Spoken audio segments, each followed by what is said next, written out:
Bonjour tout le monde, ça y est, les épisodes sur le combat spirituel commencent. Ah bah depuis le temps que t'en parles, il était temps.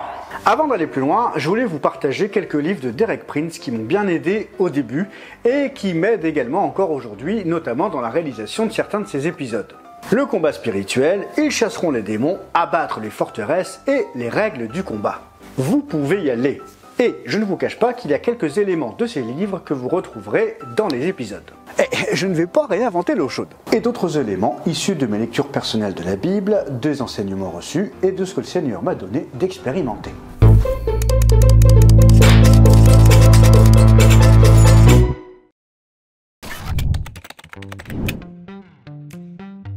Allez hop, on va commencer par un petit rappel de ce que nous sommes selon la parole de Dieu.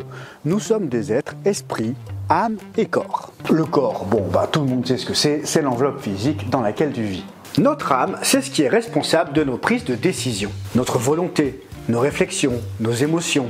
Et l'esprit, c'est cette partie de notre être qui est en relation avec Dieu et qui commande à l'âme et qui elle-même commande à notre corps. Nous avons donc été créés pour être en relation avec Dieu.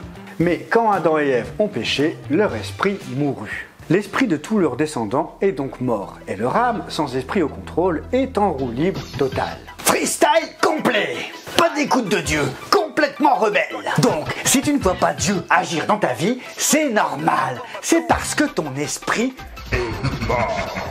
Paul nous dira dans Éphésiens 2:1, « Quant à vous, vous étiez morts à cause de vos fautes et de vos péchés. » Mais Dieu nous aime et il ne veut pas que ses enfants soient morts. Ce serait quand même chelou de la part d'un parent que de vouloir que ses enfants meurent. Et c'est pourquoi il est venu lui-même sur terre en s'incarnant dans la personne de Jésus pour payer à notre place, en donnant sa vie à la croix et rétablir la connexion entre lui et nous. La seule condition est de croire sincèrement en cela et de le reconnaître comme étant celui qui va conduire notre vie, notre Seigneur. Dès ce moment-là, ton esprit ressuscite, la connexion est rétablie. Romains 5:10. Si nous avons été réconciliés avec Dieu grâce à la mort de son Fils lorsque nous étions ses ennemis, nous serons à bien plus forte raison sauvés par sa vie maintenant que nous sommes réconciliés. Bien plus, nous plaçons notre fierté en Dieu par notre Seigneur Jésus-Christ, par qui maintenant nous avons reçu la réconciliation. Et c'est quand on comprend qu'on était rebelle sans le savoir qu'il n'y a pas de réconciliation possible sans la repentance. Et la repentance, ça veut dire changer de regard. Arrêter de regarder à soi et à ses problèmes, mais regarder à Dieu et à son amour. Désormais libérés de l'esclavage du péché, nous devenons le temple du Saint-Esprit. Et notre corps, un instrument pour proclamer l'amour, la justice, la gloire de Dieu. J'ai essayé de faire court. Eh ben dis donc!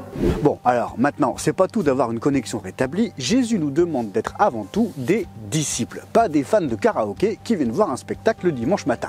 La première exigence en tant que chrétien est la discipline. Une discipline pour notre corps, notre âme et notre esprit. Oh là là là là, encore un truc relou qui va nous forcer à faire des trucs qu'on veut pas faire. Eh bien, à partir du moment où tu as remis ta vie à Dieu, tu lui as remis ta vie. Donc, à moins de vivre dans la matrice, tu vis dans un corps.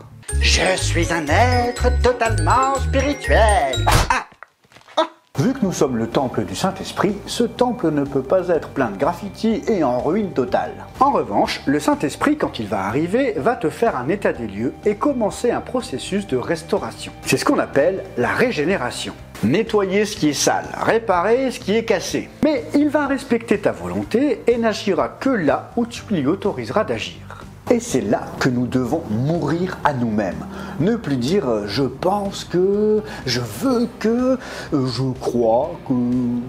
Non, nous choisissons de marcher par la parole de Dieu et selon sa volonté. Matthieu 16, versets 24 et 25. Alors Jésus dit à ses disciples: « Si quelqu'un veut être mon disciple, qu'il renonce à lui-même, qu'il se charge de sa croix et qu'il me suive.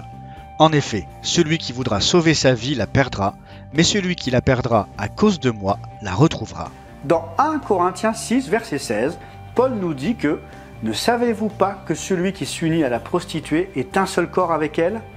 S'unir avec une prostituée, c'est ne faire qu'un avec elle, un seul corps.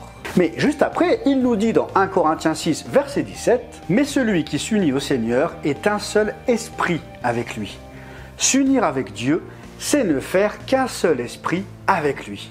Une union spirituelle qu'il compare à l'union sexuelle des corps. Alors, la différence entre le corps et l'esprit, ça va, je comprends. Mais la différence entre l'âme et l'esprit, c'est quoi exactement? C'est ce que nous verrons dans le prochain épisode.